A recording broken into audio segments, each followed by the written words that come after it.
Assalamualaikum warahmatullahi wabarakatuh. Perkenalkan, nama saya Safira Naza dari Fakultas Biologi Angkatan 25. Di sini saya akan menjelaskan kepematerian pertolongan pertama untuk teman-teman saya. Boleh dikenali namanya? Nama saya Devara Zahra dari Fakultas Biologi Angkatan 25. Saya Felicia dari Fakultas Biologi juga Angkatan 25. Saya Pramesti Imamsari dari Fakultas Biologi Angkatan 2025. Tujuan saya menjelaskan dasar pertolongan pertama kepada teman-teman saya agar mereka nantinya jika menemukan korban ataupun ada kayak luka dari kami di Fakultas Biologi ini, mereka juga bisa dapat menanganinya gitu, dapat mengetahui dan dapat menanganinya. Pertama, saya akan menjelaskan pengertian dari pertolongan pertama. Jadi pertolongan pertama adalah pemberian pertolongan awal yang bersifat segera kepada penderita. Jadi pertolongan pertama ini sangat penting untuk ketika ada korban kecelakaan ataupun nantinya.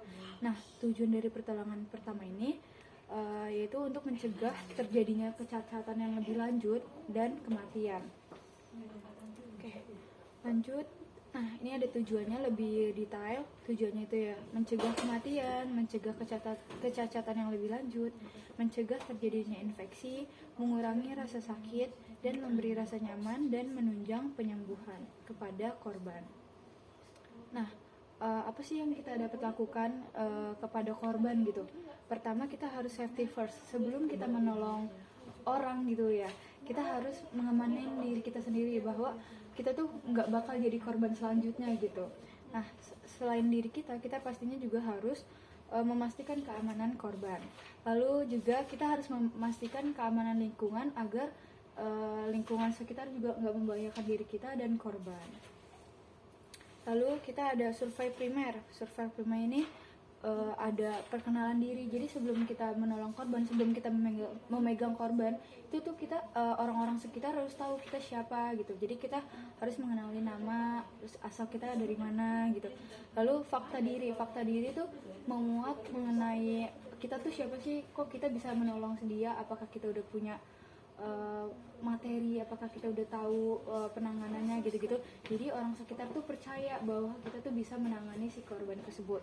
Lalu kita juga minta tolong nih kepada saksi-saksi mata agar nantinya jika korban amit-amit misalkan meninggal dunia, jadi kita tidak jadi kesalahan gitu pada kita. Lalu juga ada kesan umum korban. Jadi kita harus mengetahui dulu korban ini jenis kelaminnya apa. Kan biasanya udah langsung terlihat kan. Terus habis itu perkiraan usia, kita harus memperkirakan usia korban. Terus ada jenis kasusnya misalkan kayak patah tulang atau apa gitu. Terus ada tingkat nyeri. Nah, kita juga harus mengetahui kesadaran korban dengan menggunakan metode AVPU yaitu UWEC, yaitu kita harus tahu nih korban itu sadar apa enggak. Lalu verbal. Nah, kita bisa mengetahui korban sadar atau enggaknya juga dari kesadaran korban, kayak korban bisa tahu nggak nih, maksudnya kayak kalau misalkan kita, Pak, Bu, dia bisa ngerespon nggak nih gitu. Lalu ada painful. Nah, kita bisa meraba si korban kayak misalkan tepuk-tepuk, apakah dia merasakan nyeri gitu. Terus jika yang U itu ada unresponsive, itu korban nggak sadar. Nah, jika korban nggak sadar, kita juga harus mengecek ABC dan meminta bantuan lagi. Nah, ABC itu apa sih? ABC yaitu metode untuk kita mengetahui sistem pernapasan si korban. Misalkan korban sadar atau enggaknya, kita juga bisa cek dari sini. Nah, jika airway, yang pertama A itu airway, yaitu pastikan tidak ada sumbatan pada korban yang sadar maupun tidak sadar.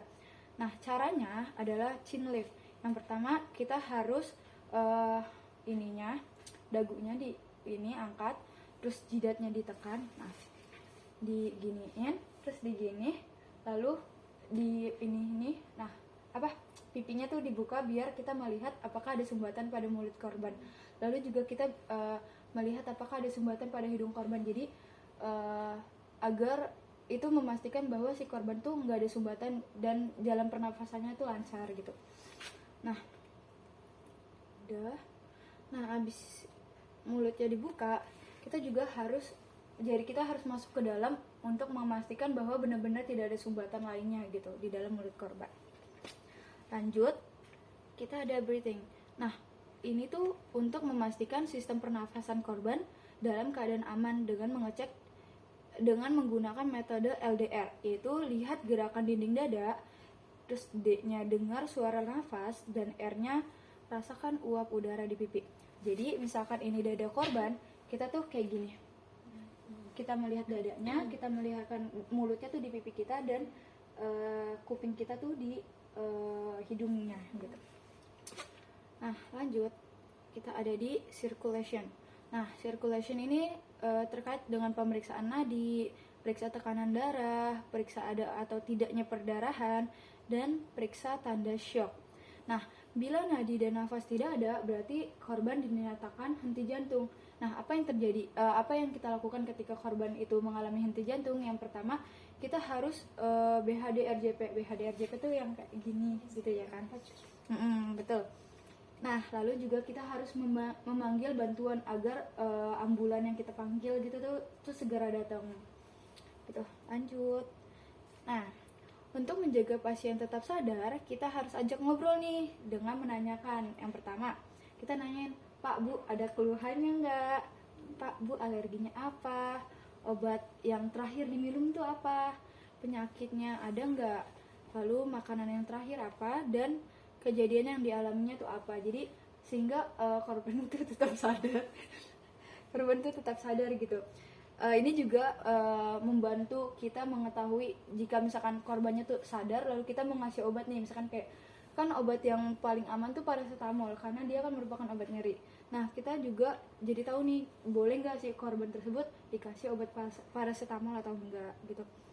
Nah, setelah kita sistem pernafasan si korban itu aman, kita juga harus memeriksa kondisi fisik. Apakah misalkan takutnya si korban ini kalau nggak diperiksa takut ada patah tulang, ada luka gitu ya. Nah, ini tuh bertujuan untuk tindakan ini melibatkan penglihatan, perabaan, dan pendengaran seperti apakah ada perubahan bentuk tubuh korban, apakah ada luka terbuka pada tubuh korban, dan apakah ada nyeri yang korban rasakan, dan juga apakah ada bengkak pada tubuh korban. Nah, lalu lakukan pemeriksaan lebih lanjut pada tubuh korban dari ujung kepala hingga ujung kaki. Nah, cara pemeriksaannya itu pertama kita harus dari kepala ya, dari ujung kepala itu kayak kita raba semuanya dari kepala, terus ke mata, ke hidung, ke mulut, lalu ke leher, terus bahu, terus badan, pinggul, tangan atas, tangan bawah, kaki atas, kaki bawah gitu, alat geraknya gitu ya. Nah, jika korban mengalami patah tulang, nah kita juga harus melihat nih bahwa patah tulang itu bisa dibagi menjadi dua, yaitu patah tulang terbuka dan patah tulang tertutup. Nah, apa sih patah tulang terbuka? Nah, patah tulang terbuka itu jadi kayak tulangnya patah, lalu dia tulangnya tuh kayak keluar gitu. Nah, sedangkan patah tulang tertutup itu tuh dia nggak sampai keluar, jadi dia patahnya hanya di dalam aja, gitu. Lalu penanganan apa yang bisa kita lakukan jika menemukan korban patah tulang? Itu pertama, kita bisa membidai. Bidai itu pakai gini, yang kayu-kayu, terus digulung, diikat gitu. Nah, tujuan pembidaian itu yaitu, tujuannya yaitu mencegah pergerakan, mengurangi rasa nyeri, mengistirahatkan yang patah. Jadi pengistirahatan ini bertujuan untuk mempercepat penyembuhan dan mengurangi cedera. Lalu ada juga nih luka. Nah, luka itu juga terbagi menjadi dua, luka terbuka dan luka tertutup. Nah, yang dapat bahan-bahan yang digunakan untuk menutup dan membalut luka yaitu ada kasa steril, kain kasa, perban, metela, dan plaster. Nah, penanganan luka nih, jika terjadi pada luka terbuka, penanganan yang harus dilakukan adalah pastikan kita menemui nih lukanya gitu, tempat lukanya di mana. Lalu kita harus membersihkan luka ini agar tidak terjadinya infeksi, dan lakukan penutupan seperti tadi, seperti yang aku jelasin, kayak ditutup pakai bidai terus diikat gitu. dan pemberatan luka, lalu kita harus segera rujuk ke fasilitas terdekat gitu, kayak rumah sakitnya itu ambulannya harus cepat. Nah, jika kita menemukan pada luka tertutup, kita tuh harus mengompres bagian memar atau bengkak dari luka korban gitu. Lalu abis dikompres kita tuh harus ditekan, jadi kompres itu sambil ditekan gitu. Nah, lalu selanjutnya jika terjadi memar atau bengkak atau perdarahan pada korban gitu ya, kita harus misalkan pada kaki ataupun tangan alat gerak gitu, kita harus tangannya tuh harus di atas jantung. Jadi hal ini tuh digunakan agar mencegah terjadinya darah yang keluar terus menerus gitu. Jadi jadi si korban tuh nggak bakal kehilangan darah gitu. Nah, oke, penjelasan kita dari sini aja.